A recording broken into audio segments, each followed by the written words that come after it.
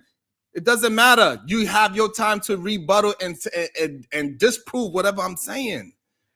May I go after you, Sharon? Shit. Y'all acting like I do not silence anybody. Stop acting like I do. You're gonna have your time to talk, I promise. I thought I was on Bogle not a dancehall. So what I'm saying is that so we see the difference is what I'm saying, and for whatever reason you want to deny the fact that we have a big difference. You want to act like your time is just as the most difficult time in human history for y'all to meet somebody, for y'all to socialize with people. It is not. It is the same situation. We all have the same fucking hurdles that we had to jump over to deal with the opposite sex. And we go all the way back to 1970. He was talking about the same thing because they was having the same fucking complaints and they was having the same issues. Your experience with the opposite sex is not unique to your generation. It did not change.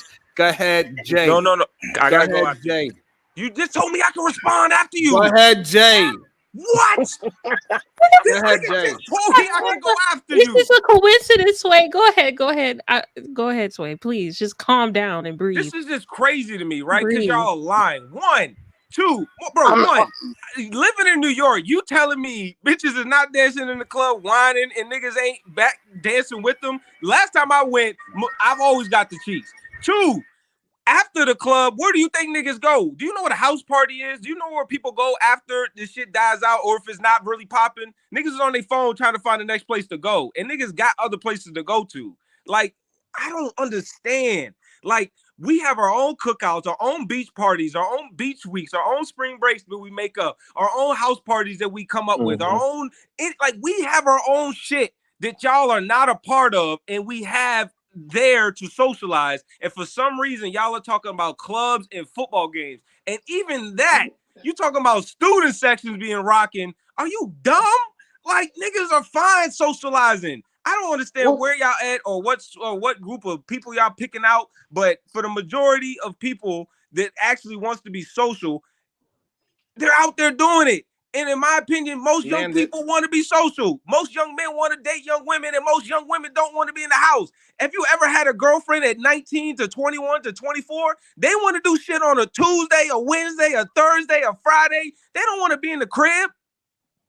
Good. Well, I will say, as far as the dancing with each other, no, I did not see that, and I still go to into the people. You cut in front of Jalen.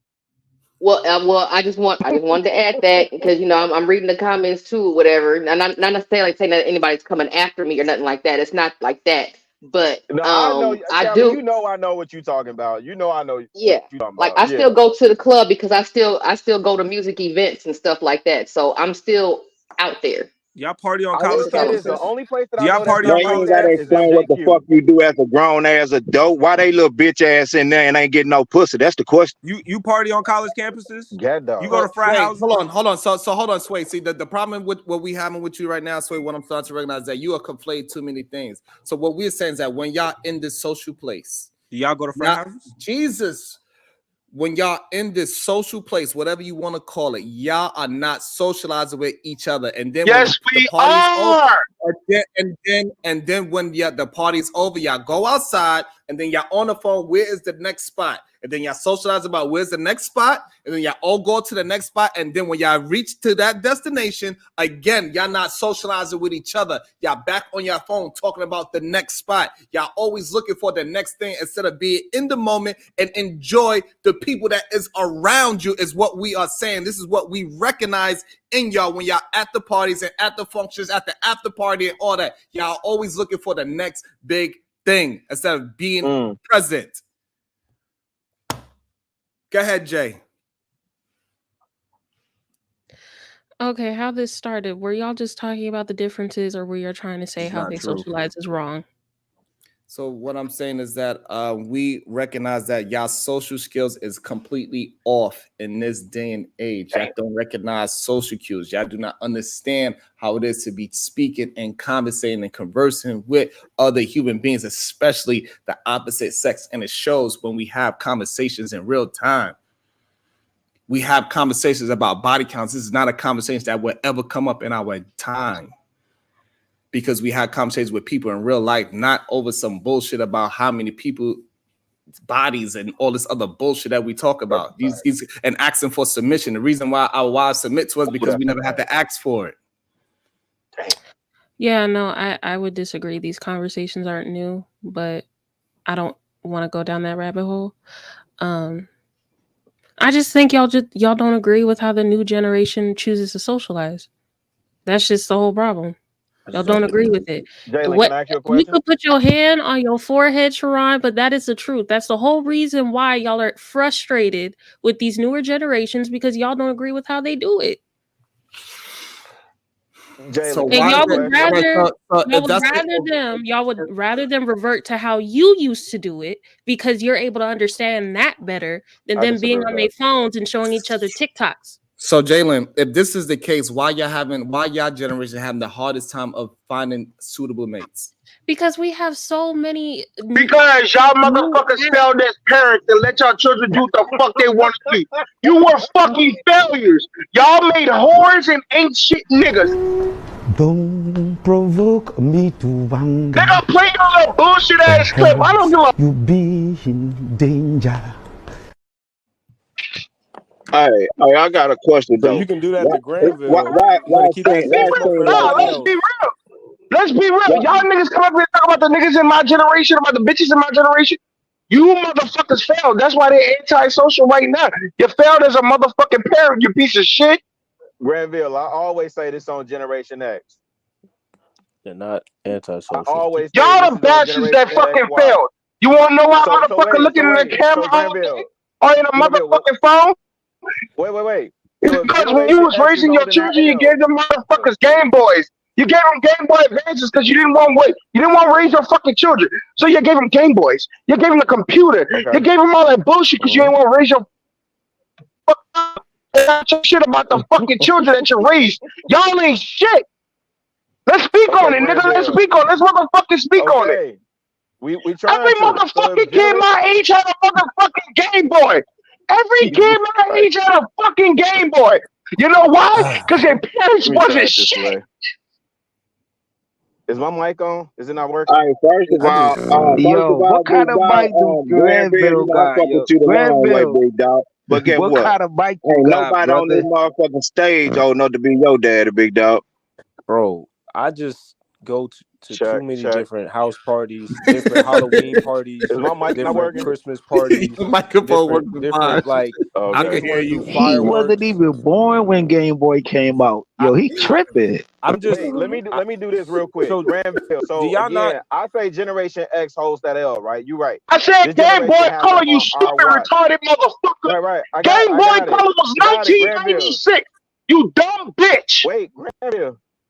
Okay, Granville. So if Generation X holds this L and this Generation Z, I can't take accountability for millennial because I don't have a millennial. I got Z, right? I think I got a Z. 27 Well, to anyway, 11? so anyway, if we hold that L, right, then who's responsible for correcting? Generation X or the millennials? Or the Z's correct themselves and we just don't do nothing? Generation X just sit back and say nothing? The millennials, no, because you have millennials like me that's helping out Z's like Sway and Jalen. I actually chill with them. I talk to them. I socialize with them. I go with them and meet up with them. I meet up with people my age and younger in this space every fucking month. I go and socialize. I chill. I hang. I get them out the house. I don't take no for an answer. Yo, you been cooped up all day. Come on, chill. I'm in your city. Let's go. Let's ride. This is what I fucking do in this space. Granville, listen though, big dog. Hey, Granville, okay. that's your job though, big dog. Hey, right. for the group under you, which will be Instead of telling them they anti-social motherfuckers that don't get no fucking pussy because they fucking lame and they don't know how to stand the fuck up. Like you saying, Hold on. stupid ass niggas. If y'all agree with Granville, we're gonna see right now. Y'all agree with Granville? I want to see $1 super chat, super stickers right motherfucking now. We got 113 people watching. Don't send that nigga a motherfucking super chat in my name. Don't send a motherfucking super chat in my name. Hater, big time hater. This is y'all problem. Y'all some big time haters. Nah, nigga, I'm socializing right now on this motherfucking YouTube. That's what I'm doing. Some of you say we don't motherfucking. And I didn't drop. Even though he want to come and participate in the conversation. He tell people not to support my show and not to support him. I still didn't silence him. You dropped them. Hello, twice. everybody. If you could drop $1 $1 them twice, Sharon. for the SBG They already gang. clipped you. This is Sharon Bracey. He's been up here 4 hours and 5 minutes, and now we need dollar super chats. Tip your host. He needs this. He really needs it because he gives us good content. He gives us somewhere, a place to hang, chill, socialize. Because if you wasn't socializing on YouTube, where else would you be? Inside, cooped up with anxiety in your bed about getting to the front door and actually going outside? Yeah. So now Sharon gives us a space where we can be social and actually work on our social skills. So tip your host, Sharon Bracey of the SBG gang. He Is just that good proved enough your for you, point, nigga? Sharon. He just proved your point, Sharon. He just proved your point. 10 cookouts a year with no He old niggas just there. proved your point, Sharon. There's Halloween parties, Christmas parties. Niggas have functions, household functions, kickbacks. We go out to eat. We might, go out to drink. Niggas go to a basketball game together. Like young people do all types of stuff together, But bro. Sway, you And talking y'all about niggas are one group. not You talking there, about one bro. We small don't hang group out with of y'all. the We young don't people. look for y'all. We're not paying attention at y'all. We're Sway, you not talking watching to about see one what y'all small doing portion while of we the young chilling people, together. though, big For dog. some reason, y'all niggas is looking at us through the blinds, watching us Hey man, chill in our shut your functions, bitch minding ass our up and quit business. trying to We go yell to over a beach nigga, week. little bitch I ass get it, boy. man. We got You younger, act just like tighter, a finer girl, bitches. fool. We look You better act than like y'all a and shit little like bitch that. So all the y'all time, Sway. Why you envy act like us. a girl, It is fool? what it is. Huh? But in the same breath, young people are Why you act socializing, like a bro. girl all the And if y'all motherfucking niggas time, big not dog? there, y'all think that God we on the damn. phone, it is what it is, bro. It be We you gonna do niggas our who thing. We daddies still gonna be proclaim outside, the nigga. rage, Shut you up. motherfuckers. You niggas be soft as fuck. You just said a whole bunch of nothing. Why you act Yo, like a bitch Sway. all the time? Yo, I just wanted to say this, right? I live in Rochester, New Bitches call York, niggas right? bitches. Hey, yo, Sway, yo, can Well, you we hear me? both bitches. Yo, Sway. Hey, yo, y'all go to these Shout out to family Rock City. y'all go to Christmas parties, y'all go to Halloween parties, We y'all make go our to own these social cookouts. gatherings, to the club. How come every time y'all go to these places, they always getting shot up? We are not doing that. We are not doing that. That's a whole different conversation. We are not going to do You that. want to talk about killing? You want to No. talk about killing? No, Granville. No, man. It's just like useless arguments. These just terrible arguments, man. No, we're not going there. Hold on. So Sway, here's so I agree with you. What are y'all doing when y'all there at those functions, Sway? Oh, you niggas Granville, you screaming way too loud. We cannot hear you. We got to still make it palatable for the viewers. Please stop screaming at the top of the lungs. We cannot hear you because you probably don't recognize that, but we cannot hear you when you scream that loud. So that's the only reason why I dropped you. So what I'm saying is, all you niggas grew up in the 90s. All y'all killers by that logic. Right, that is very true. So what I'm saying is this, like, yes, Sway, all those people, you have all those functions. The problem is when y'all at the function. So you are concerned with that, oh, we go to social events. And what we are trying to explain to you that when you are at the social event, you are not present and being social with the human beings. You are being social on your media. No, we're not, bro. We're And this playing is the beer part pong. We're playing other types of games. We're fucking bitches upstairs. We're throwing dice. We're doing all types of shit at the function. We're dancing. We're chilling. We're drinking. Like, we do random things. If somebody is there on their phone texting someone, does not equate for the majority of the party. If somebody decides that they want to take a photo for 10 seconds, does not partake for the majority of the party or the majority of the time that they're there.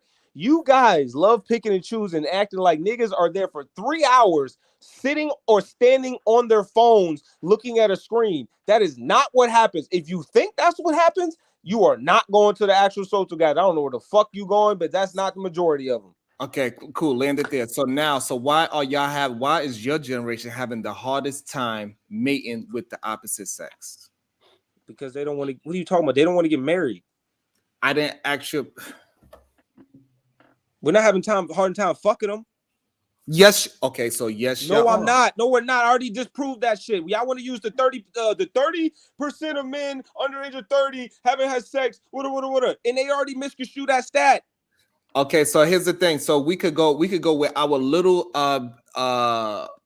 community that we have here. We got more virgins and men that have been celibate for 2 years and plus more than any other space, most likely. And how many is they that? Come in, Jesus Christ, what I'm saying, and there's nothing wrong with it. I'm not how saying many is it? I'm trying to have a conversation with you, bro. You said we have more. But how you cannot much stop more? me every fucking 2 seconds that I'm talking. You cannot stop me every 2 seconds that I'm talking, bro. We got? Jesus Christ, you cannot stop me every 2 seconds when I'm talking. So what I'm saying is that in these spaces, we have virgins, we have people that said they've been celibate for the past 2 years, we got people that said they've been celibate for the past 5 years. We have that in these spaces often. So we are just going by what we see and the people that we are communicating with. And so we are seeing that it is a problem. And then when we hear the person that's talking that is 25 years old and he say he haven't, after his last girlfriend that he had sex with, he haven't had sex since then, and we hear him communicate with us, we recognize certain social cues that he did not develop and he had some kind of arrested development is what we recognizing. And then when we bring it down to the forefront, and then when we bring it on to the forefront, you act like we are blind and we're not seeing what we are seeing. Now, if you want to go and put it in a little small box and say your small set of friends is doing all these things, no, that's what you're doing. Fine. That's what you're doing. You just made out like the majority of young people coming on these spaces are complaining. Hold on, Sway. Hold on. You just cut me off. Hold on. You just cut me off. Hold on. No, hold on. Bullshit. No, hold on. Have the conversation. Don't move it into something else. You moving it. Let me finish my point. Just because you don't like the answer. Because I gave you examples. And you not. Let me finish my point. Just because you don't like how I'm responding. You gotta talk to what I am. No, I don't. I can respond how I want to respond, like you do. You want to talk about? I'm talking about a specific thing. If you don't want to talk about that specific thing, and then say that. I am talking about whatever specific thing you're talking about. But you're not. You moved it. I am.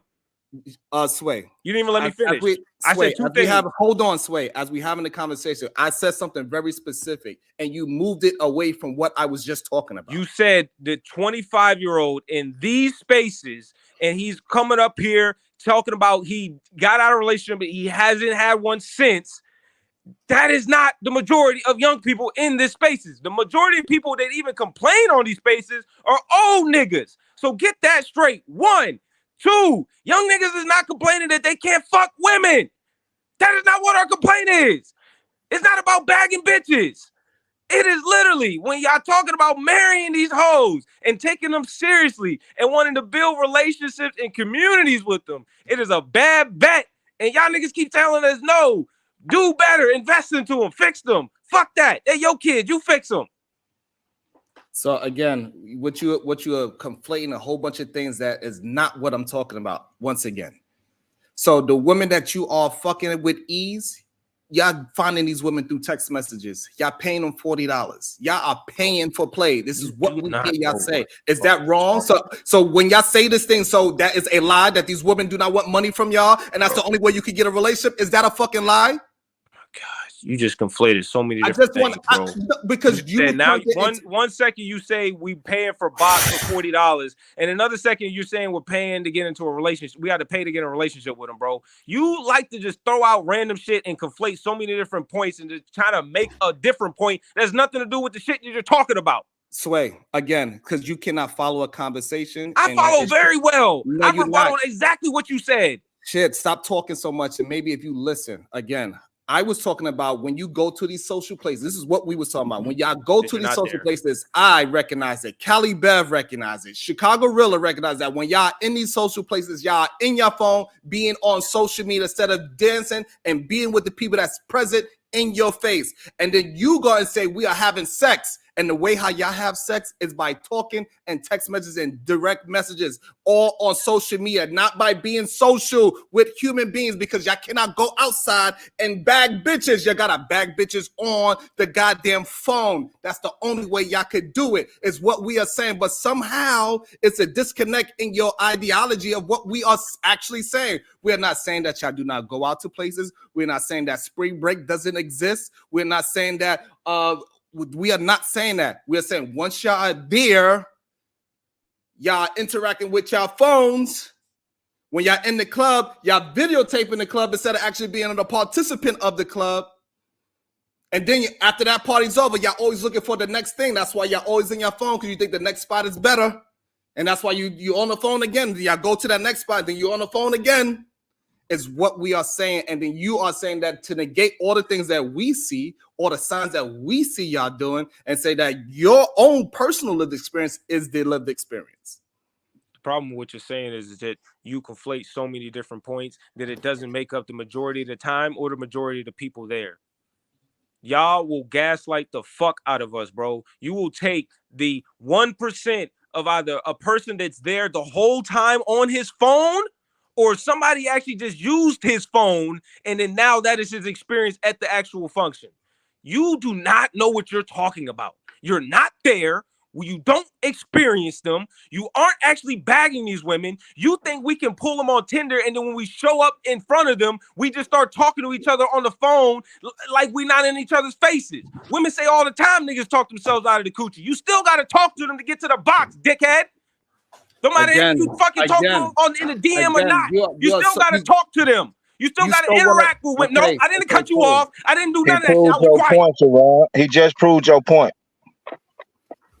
Women say all the time, men talk themselves out of the box. Hold on. I don't understand. We are having a conversation.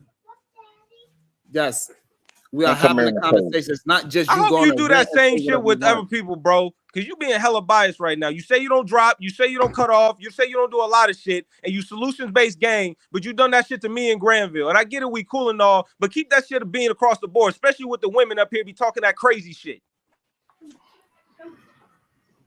For some reason, your forehead and act like you don't got the drop button, nigga. So for some reason, y'all niggas think that y'all could tell me what the fuck I can. What the fuck I want to do on my show. If I want to fucking drop you, nigga, I can drop you. It's not a big fucking deal. But I'm trying to have a conversation with you. Like, I don't understand. I'm trying to have a conversation, not you yelling, screaming at me like I don't. Fucked up in 2024. You sound like I'm tired of y'all niggas. Hey, thinking yo, that y'all Lee, what's going on, Lee? You don't get to control me. Hey, yo, what's poppin', yo? Because y'all got fucking verbal Tourette's. I don't understand. Maybe because y'all don't get the chance to voice your opinion in other fucking places. So when y'all get here, y'all think y'all could just take over the fucking show. Other people want to have a conversation with you as well. Lee been here being patient. Other people want to have the conversation. Every fucking time I let people fucking talk, they always complain about because I let niggas talk. And then when you go to other places, y'all fucking quiet as fucking kept and shut the fuck up. When I allow you to fucking talk, you act like a fucking baby. Like a baby. What the fuck is wrong with y'all niggas? Meow. Meow. Now I'm trying to have a conversation with you, not just you go on a rant just because you're angry at the time. I allow you to even cut me off. Which is crazy. No other fucking panel allow you to do this shit. And then you want to cry fucking victim. All I see you is drop me and shut up. So what I dropped you? So what? Deal with it. Listen to what I'm saying. Instead of just want to fucking respond. Shut the fuck up so we can have a conversation. Because when you talk, I shut the fuck up. Like, I have no problem with just having a fucking conversation. It is fine.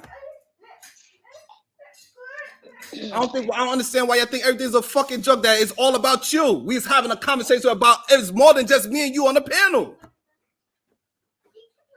I want to open up for everybody to have a conversation. And then I needed to stay on the topic because you keep saying things that I'm not saying. You keep bringing shit up that doesn't have anything to do with what we talking about in the present. What the fuck is... Okay. It's not fun anymore. Enough. Nah, fuck that. Don't play dumb goofy and don't be scared when I call you after this. You better pick up the phone too. Don't shout, don't hang up, don't shy away from none of that shit, nigga. You can talk all that dumb goofy big bad shit when you drop me, nigga. But 2 minutes ago, you say you solution-based gang, you don't cut people off, you don't drop niggas, but then you do that shit to me in Granville. Shut the fuck up with that whole nigga shit. Watch, I got your number. So when I call you after this, you better pick up. Because we gonna have a conversation. And that's a fact. Don't be trying to play these weird ass games like I'm not a part of the conversation. I'm not following the conversation. You saying shit that I'm not talking about. You disagreeing with me and my point. You is talking about an experience you don't live. The fuck are you talking about? Keep that same energy. I told you I'm gonna be in New York this year. We want to see each other in person. You will not act like this. I promise you. This is insane. What you gonna do? You gonna beat me up? Nobody's gonna beat you up, but you're not gonna cuss me out. You're not gonna get big and bad. You're not gonna confront me on no whole shit because I haven't done that to you. All right, then. So why you acting like you? Because if you did, you know it's gonna be a problem. So why you act like you gonna approach me on some whole shit? Sharon, if I approach you, you're not gonna do shit. So you saying that now I'm not a man. So you approach me on some violence and I'm just gonna allow you to beat me up? You not gonna approach me on shit. Are you saying that if you approach me with violence, that I'm not gonna be a man and approach you back with the same energy? Is that what you're saying? No. That's not what I'm saying. But that's what you insinuate when you say it that way.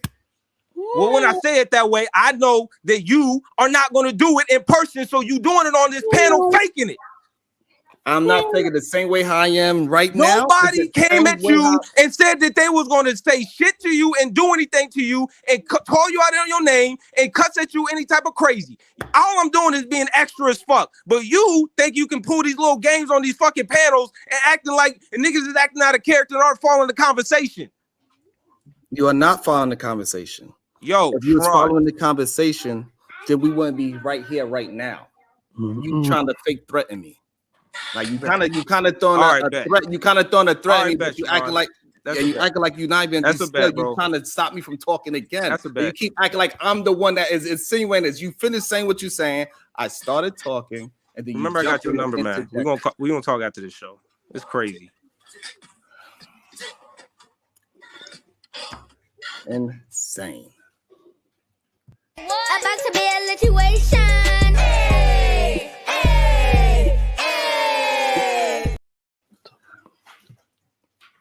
Shout out to the verbal assassin with the fireball. They just prove your point in real time. Sharon, Gen X didn't act like this. It's the truth. It is what it is. The truth is the goddamn truth. About to be a situation. Hey, hey, hey. Shout out to Beretta Scott Kang.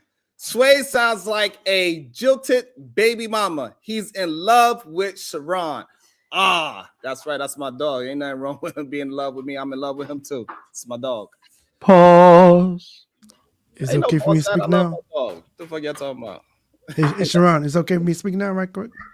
Well, I want to welcome people that didn't talk into the conversation. Welcome, Unlikely, to the show. And then we all Trigger Mike. And yes, Lamar Black Attack. You are right after Trigger Mike. I'm afraid to talk now. Yeah, I'm scared. I don't know. I don't want Sway to pop on me. Sway still in here? Oh, no, I'm going to shut up. Sway still in here. That baby rage is going crazy today. You bust a cop on your ass. You ain't shit. Not the darkies who were scared to rebel against their master. That's right. Talk to us, Sway. Shit. Go ahead, Trigger Mike there. Hell no, I'm afraid too. Next. Hey, y'all ain't shit. Sway the bullet. Yo, Sway got the complexion my baby for the down. protection, Sway man. We got got the to leave juice him alone, right there. man. Go ahead, Lamar Black Attack. Yes, okay. Personally, I don't think it's a blaming factor. I think young people are doing what they programmed to do. It's a different year, different technology, different generation. That's how they communicate. I don't think there's nothing wrong with it. You know, I have nothing against it at all. I think only the problem I have is when they blame me for what their parents didn't do. It's your Gen X fault. No, it's your parents' fault. So I think when they just need to take their medication and go to therapy. We got our leg broke, we just walk with a broken leg. Don't blame people for your problems, dude. You good? I wasn't there. I'm not your dad. Period. About to be a situation. Hey, hey, hey. Legs for life with the fireball. She says, I'm emotional and I can't let go. Shout out to Legs for Life. I'm going to stop singing. I'm sorry. Take your medication, go to therapy. Hey, yo, Go ahead, Lee. You sound like you got your thought ready. Yeah. Cool. I had it ready. I just was y'all funny as hell. That was some good commentary. I appreciate that entertainment just for a second. But yo, send me a dollar, goddammit. I got you. Hold on, just give me a second. I think that y'all both right.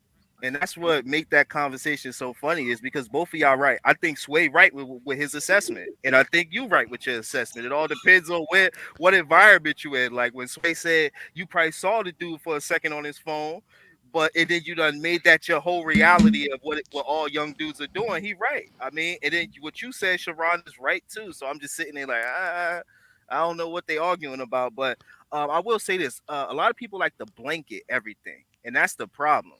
You know, like we like to use blanket statements. Like black women, they'll literally have 5 black men as exes. Let's go with 5. Let's give them a good number, right? And just because of the 5 black men that they dated, it's like 50 million of us, but then they say black men ain't shit. You know what I'm saying? So it's like when you do that, it's always gonna get the person tight. You know, so for example, it's like, yo, I'm not gonna sit here and be like, yo, all the Gen X's are out here gunning people down and yo, all of them are on their phones, or most of them are. That's not the case. Usually it's less than, it's usually 30% that are doing that. Most people are outside and they doing their thing and they having fun, you know. So again, man, I don't like the blanket statements. I think it just needs to stop. And lastly, old niggas should not be at the party. Sway, if you see an old nigga, tell him go home, go to his wife. They not at the party. That's why I don't even know. Lord, they should not be at the party. Tell them to sit their old ass down. The oldest nigga I ever seen at the party was 29. Nah, I don't want to be at the party. Shit. Lamar 57, nigga, he ain't supposed to be nowhere. But That's good. That's good. I don't want to be at no party doing crib walk and shit. The I don't care who gonna be in the same Hey man, chill on the sea walk, Slander. Chill on the sea walk, Slander, because I will get down on that flow and sea walk everybody. My whole family know how to do that. Even my Japanese wife, my whole family know how to do that shit. It's one of the goodest dance. I'll beat them.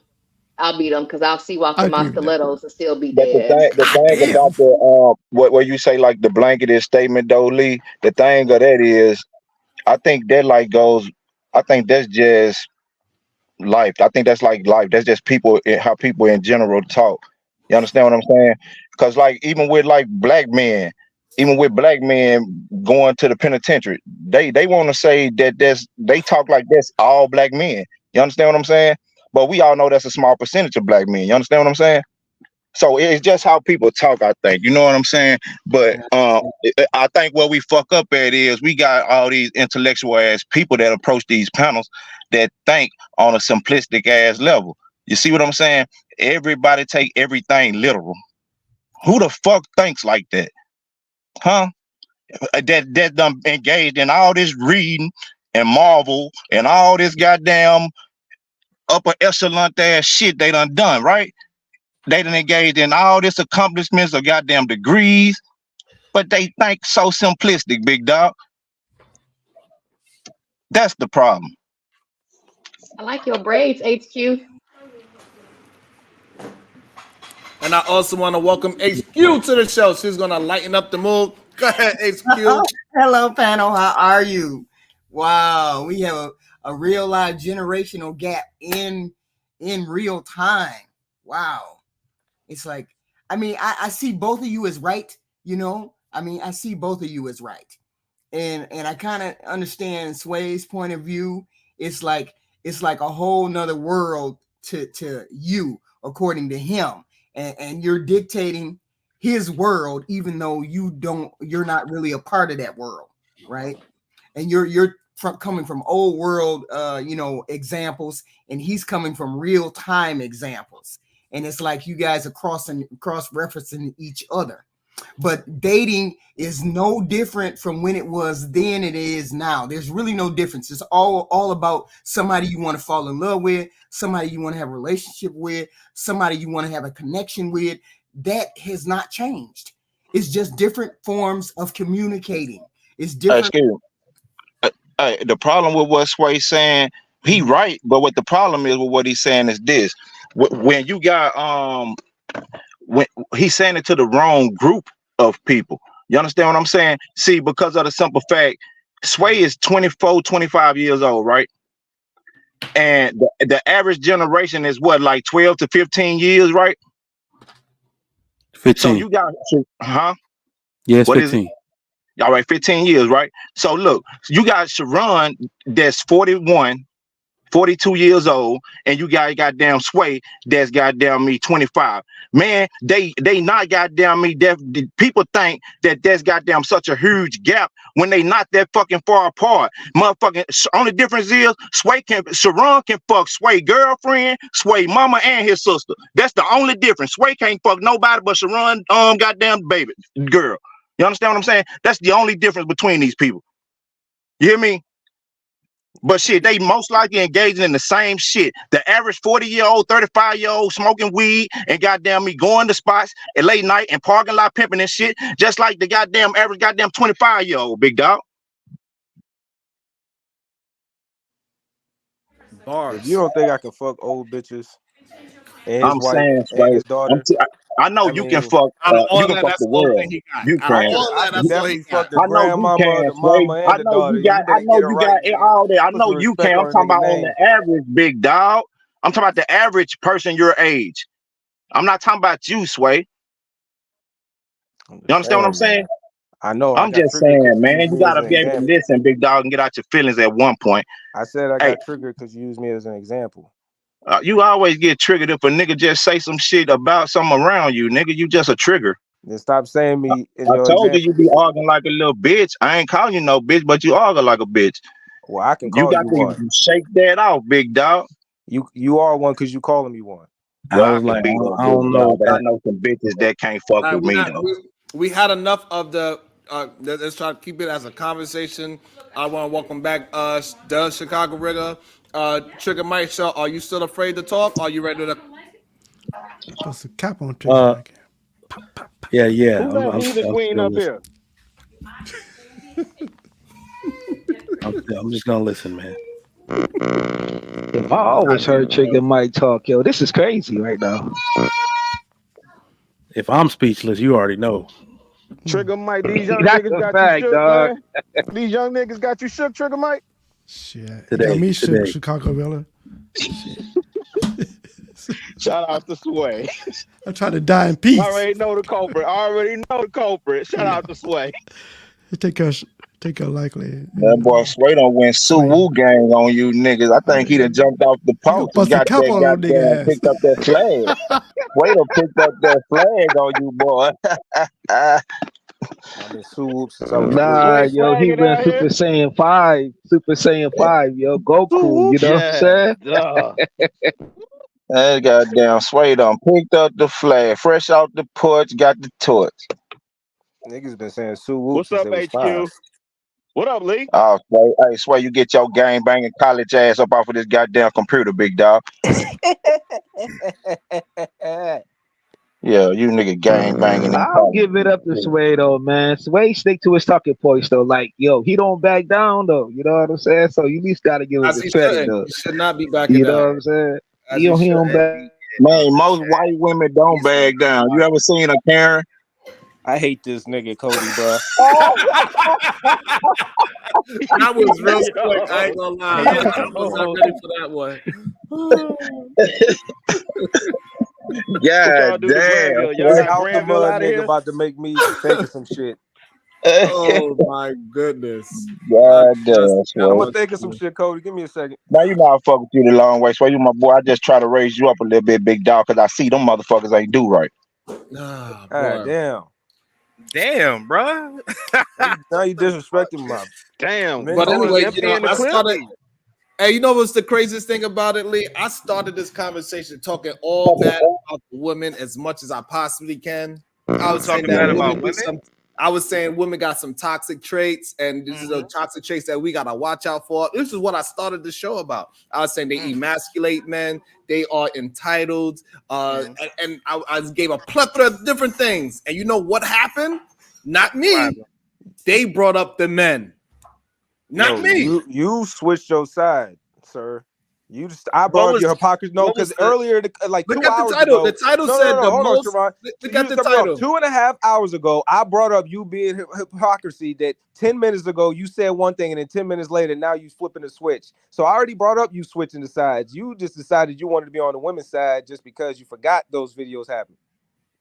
You forgot that you was reviewing that shit. Not us. Here's the problem. What I'm starting to realize is, and this is a communication problem. People don't think that a conversation could change just with one little detail. One detail changes the whole thought process for me. So 1 minute I could say, I understand why somebody punched in your face. And I could also say, I don't believe in violence. But I also believe in self-defense. So me believing in nonviolent and me being in self-defense is not contradiction. Because I'm not a violent person. However, I'm going to defend myself. I will whoop somebody's ass quick, fast, in a hurry to defend myself. But I'm not a violent person. But somehow y'all will hear those two different conversations on 2 different days and say he contradicted himself. He said he's not violent, but he said if I punch him in the face, he's going to punch me back. It's insane. Once one piece of information changes, it changes the ideology. And that's what makes human beings so special. Because one little information changes the whole thing. One little DNA strand turns me from a monkey to a human being. And that difference is a mile apart. You definitely a monkey. Motherfucker.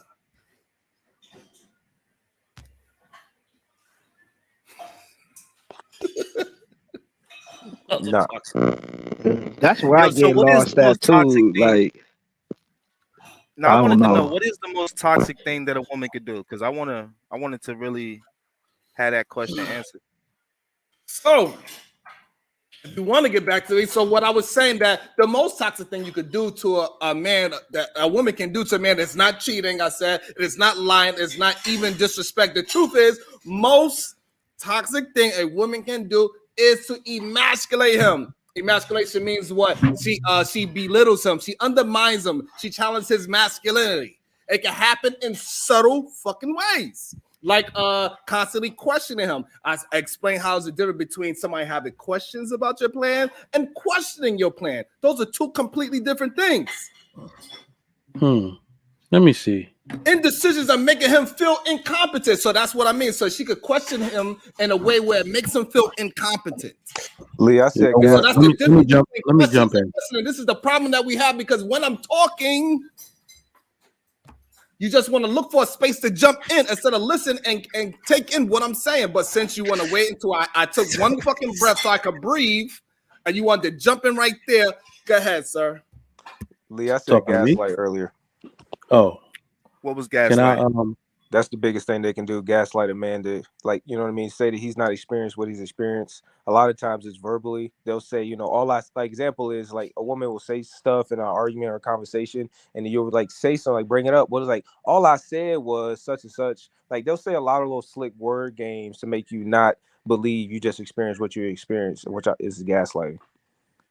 Yeah, I don't think you should ever really judge what somebody experienced. If they tell you they experienced it, you must believe them. I mean, or else, how else could you really have a conversation with anybody if we just not gonna believe what people say? So I'm like, Yeah. So that's why I'm like, I understand where you coming from, and I understood where he was coming from in that conversation.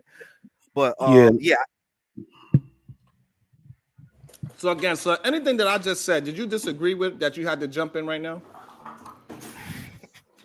I would like to know. Who you talking to, me?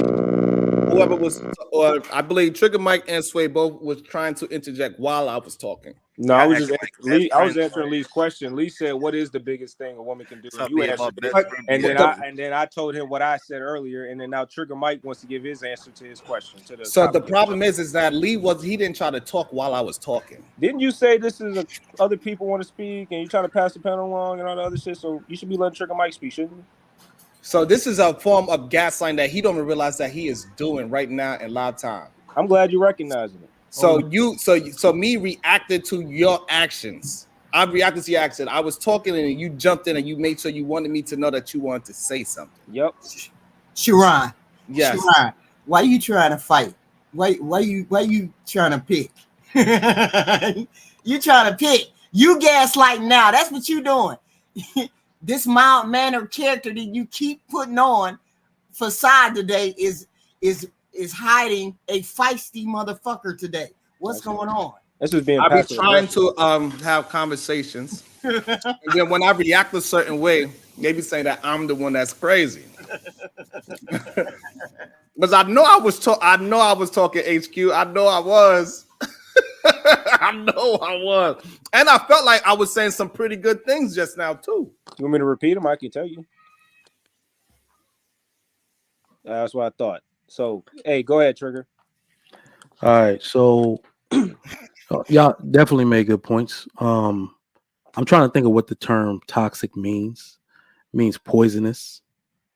Right. So I'm trying to think like what can a woman do to infect like this poisonous to a man? She could turn his children against him. Because that goes way beyond you. A woman that is turning your children against you or making the children choose between the parents because they live with the mom, that's probably the most toxic thing a woman can do. She's going to steal your legacy from you. You're going to have to wait till your children are 18 to explain your side of the story because the courts might have to get involved and will stop you from going over to see the kids when it's not your weekend. That is the most toxic thing a woman can do. It will rob you of your experience as a dad. It will rob your children of their childhood and an intervention they should get from their dad by having proximity to him. I think that is the most toxic thing a woman can do. You know how we can avoid that? However, the problem is with that saying that that's the most toxic. That only relates to people that actually have children. That's true. A lot of people still experiencing women that have toxic traits that do not have children. So that's why that would not be the most toxic trait. I think for a father, yes. Now, see, this is the nuance thing that I'm talking about. You add one little extra detail in it, it changes the conversation. So now you add father to it. Yes, I would say alienating your children, absolutely. But for men as a whole, no, because there's plenty of men that don't have children. When I say this though, like with me in these spaces, because I be in the dark side of YouTube, like maybe like the beef sector or like let me see what else sector you got. You got the beef sector, you got the MO3 sectors and stuff like that. And a lot of ladies over there, when you like arguing or going back and forth with each other, they always talking about pegging a dude though. Like they always talking about a dude backside. We're not Like doing use that. that No, for We not absolutely doing not. that shit, bro. you know what I mean? No, That's just not most niggas. That's not most no, niggas' we're not even going experiences. to That's not entertain most it. of No, everything. absolutely That's not. If the beef sector want to talk not even about close. putting beef in places that it ain't supposed to be, that ain't my issue. At least not today. We are not talking about the beef sector putting beef in strange places. We are talking about toxic. I don't know women. why you just went there. Yeah, we This talking is what about I'm. toxic But women. hey, I don't know what happened. But every time I try to talk about women and what traits they have, they want to bring it to something else. Or something weird. Like I don't understand. Like, yeah, let's bash the women. What's up? I would Let's agree with Trigger though in terms of how he broke it down in terms of toxic. Yeah, that's pretty toxic. You know, to manipulate and use the children. Like a lot of times, men don't have the ability to articulate their feelings and thoughts, and let alone to be able to do that to children and be able to manipulate them against a woman. It's like then it's like a weird that's like a weird spot to be put in. It's like if you are put in that spot, are you now then going to have to try to manipulate your children to believe you? It's like it's just a weird ass game to be in with children involved. So yeah, I would agree that that's just toxic. So another thing that I'll say that is something that women do that is very toxic towards men is ask a man about his feelings.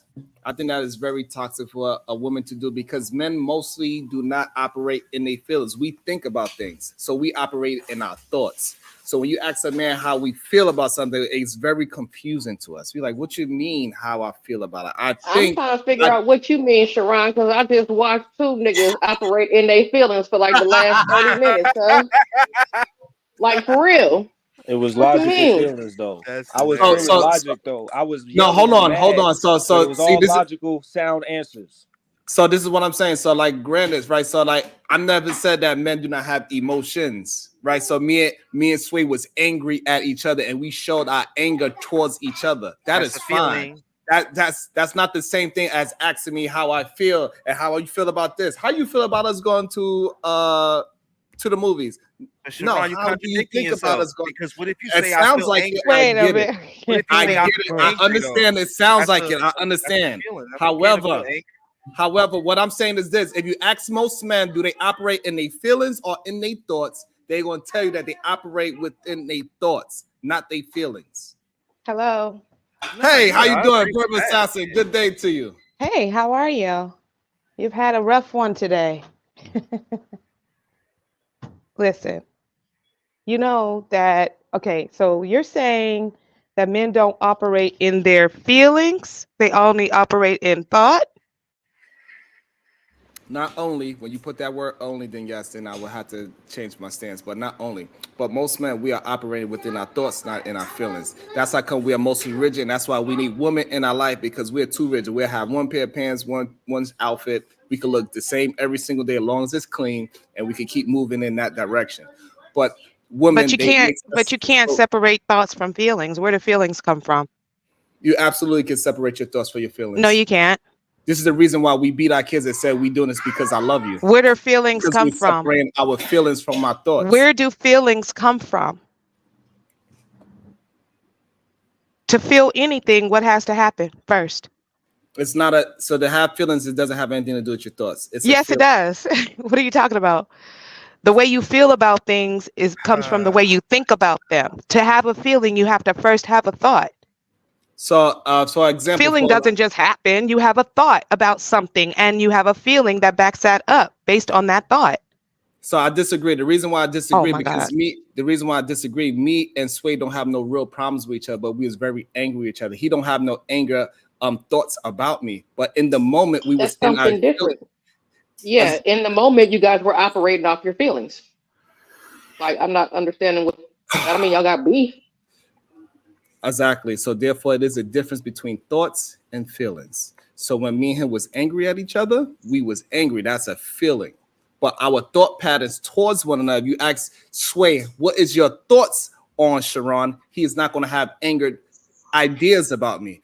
So that is the difference. So if he was just dealing in feelings only, he'd be like, fuck Sharon, he a bitch ass nigga all the time. But since he's in his thoughts, he said, nah, me and Sharon is cool. We just had a disagreement and he can move on because we are operated in our thoughts. This is a big difference between men and women. And that's why you need to ask men about what they think about going out, think about doing this, think about that, instead of ask them how they feel about things, because y'all do not understand the difference between how men think. We do not think in our feelings. We think in our thoughts. I think that Right, you operate in your feelings. And so I okay. think Go that ahead, the main thing is like when you deviate from that, like the point of contention.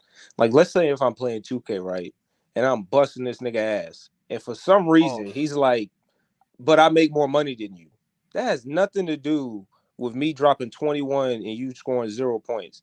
So it's like at that point, if me and Sharon was having an argument and that we're going back and forth and we started talking about something that's totally irrelevant from the argument, I think more often than not, that's where men's contention is in terms of like the emotional aspect. If we're just getting heated and like, I think Kobe Bryant is better than Michael Jordan or whatever. Yeah, women would say, okay, you guys are being emotional, even I guess in these YouTube spaces. But I think the main thing is that they're sticking to a level of thought and facts and trying to base it in actual disagreement. You know what I mean? Not something subjective, or I mean, sometimes it is subjective, but not necessarily something they can't prove.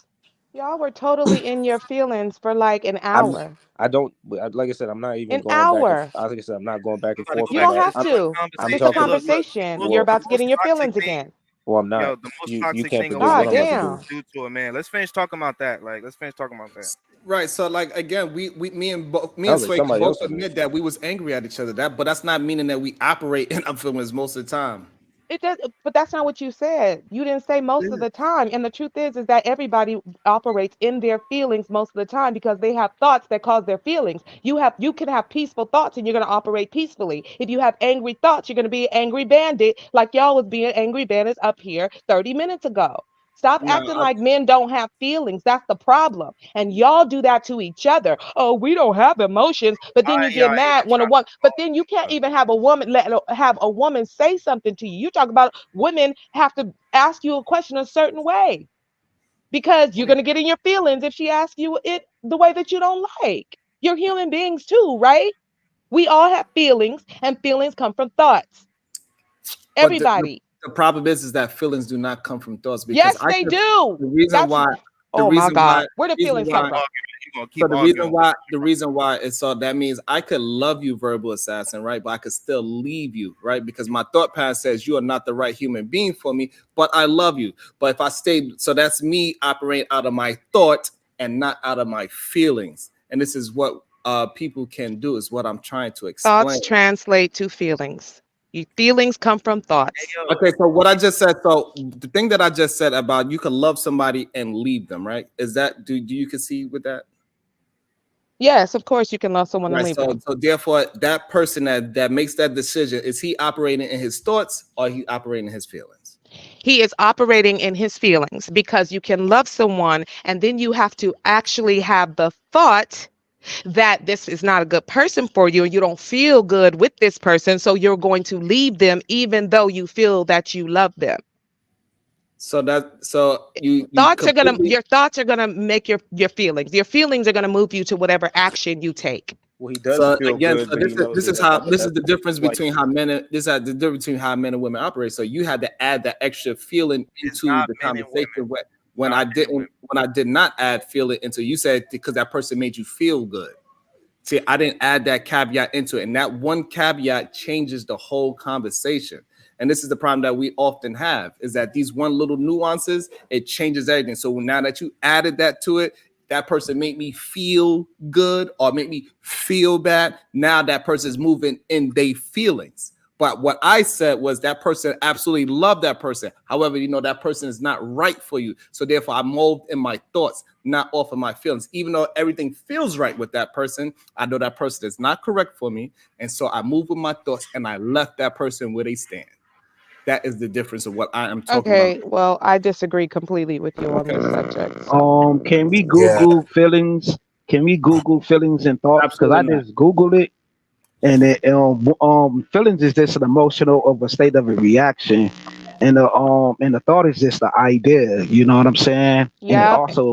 And it's Yep. also a You're freaking right. opinion. You're So a right. thought and a feeling is two different things. A So thought and a Sharon is feeling. actually A right. thought. A Sharon thought. is A right. thought. Sharon is actually A A right. thought. feeling. I You just guys are Googled it. I y'all are just Hey, yo, Googled Google. it. Sharon. Google. You Oh, were Google. bugging. You can Sharon Google is right. anything. You can Hey, Oh my Google Sharon, House God. of look at this. Cows. It doesn't Look at matter. This is Y'all one Just talking because they're psychology two different 101. y'all talking just to a because woman they're that two ain't even different things come don't mean on, that one Krista. doesn't I inform don't the know why other. y'all even hey, expecting maybe Exactly. I'm a two hey, different Exactly. right? first of all, Damn, It I this got is doesn't. not It's rocket two different. science. It's Yo, two she's different right. things. It's No, two it's not. different Right, we know things. it's two. We know it's two different things, but they both inform the other. That's all No, that it Exactly. we're saying. doesn't. Jesus They No, it Christ, operate yes, it doesn't. is. It together. does not. It does Oh, not. oh, you guys are. Oh All my right, God, Jesus.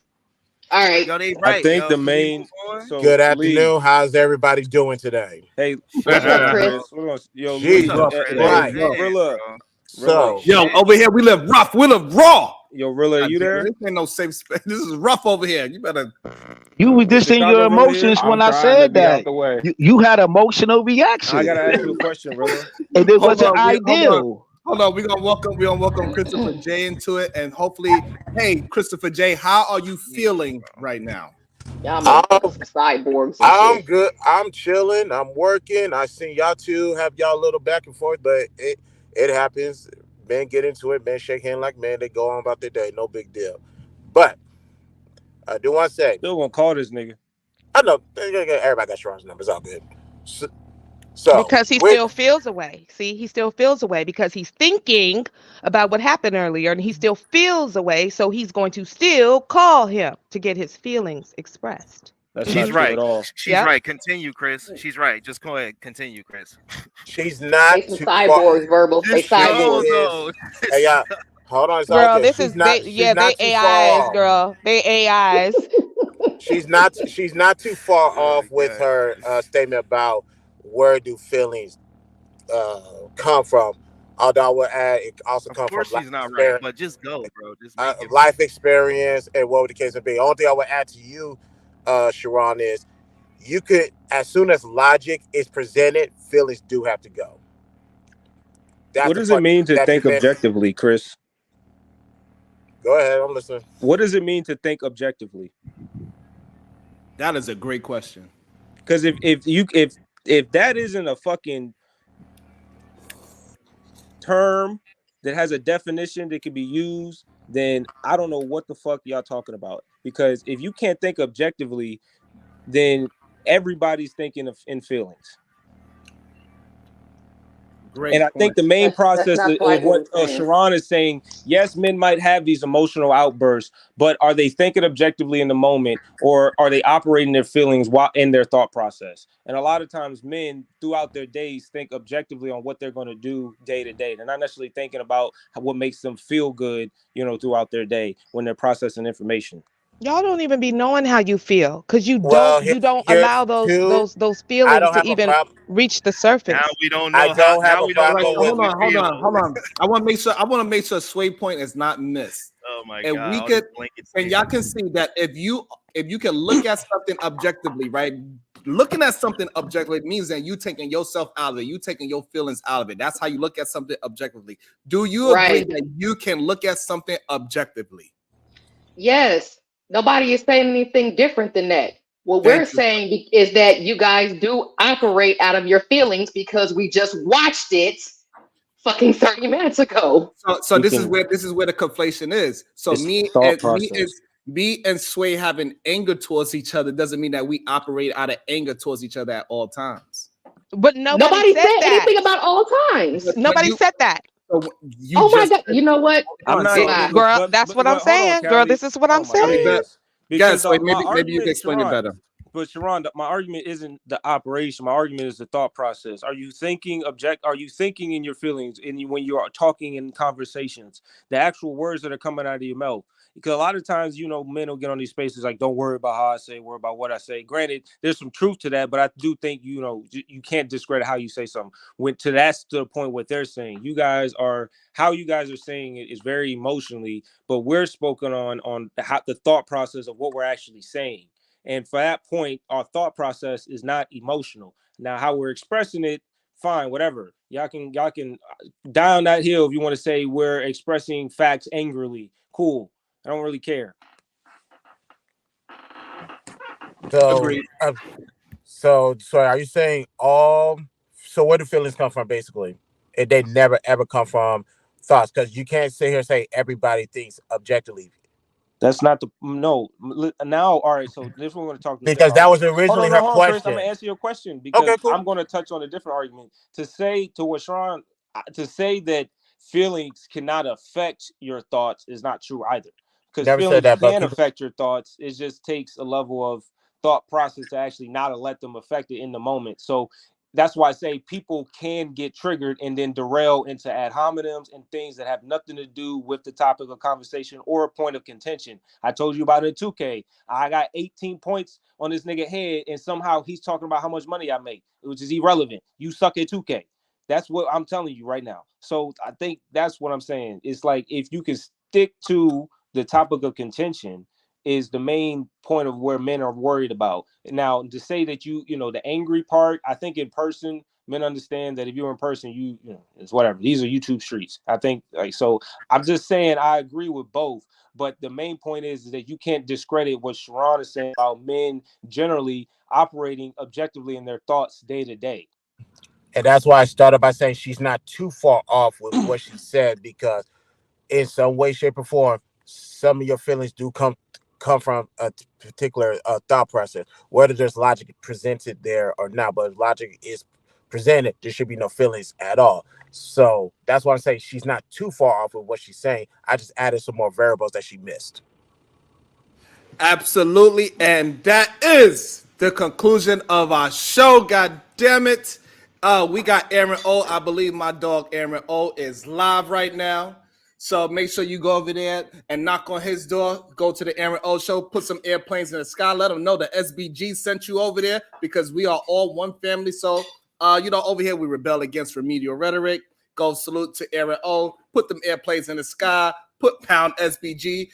Make sure you send a like button on the way out. Make sure you send a $1 bill on the way out. I appreciate every last person that hit that like button, hit that share button, and make it rain in the goddamn building with 99-cent super chats. Go ahead. We got 120 people watching right now. I need 100 of y'all to send 99-cent to the super chat, especially this motherfucker right here that's in my back chat. You especially, because you said you was going to do it.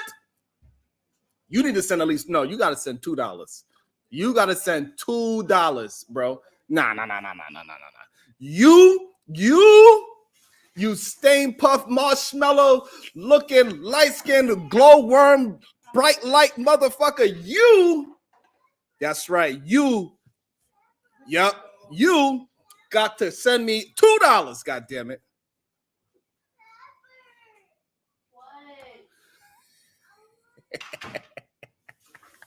We on the Solution Based Gang. We here Rebel against Ramita Reddick. Tell Aaron, I said hello.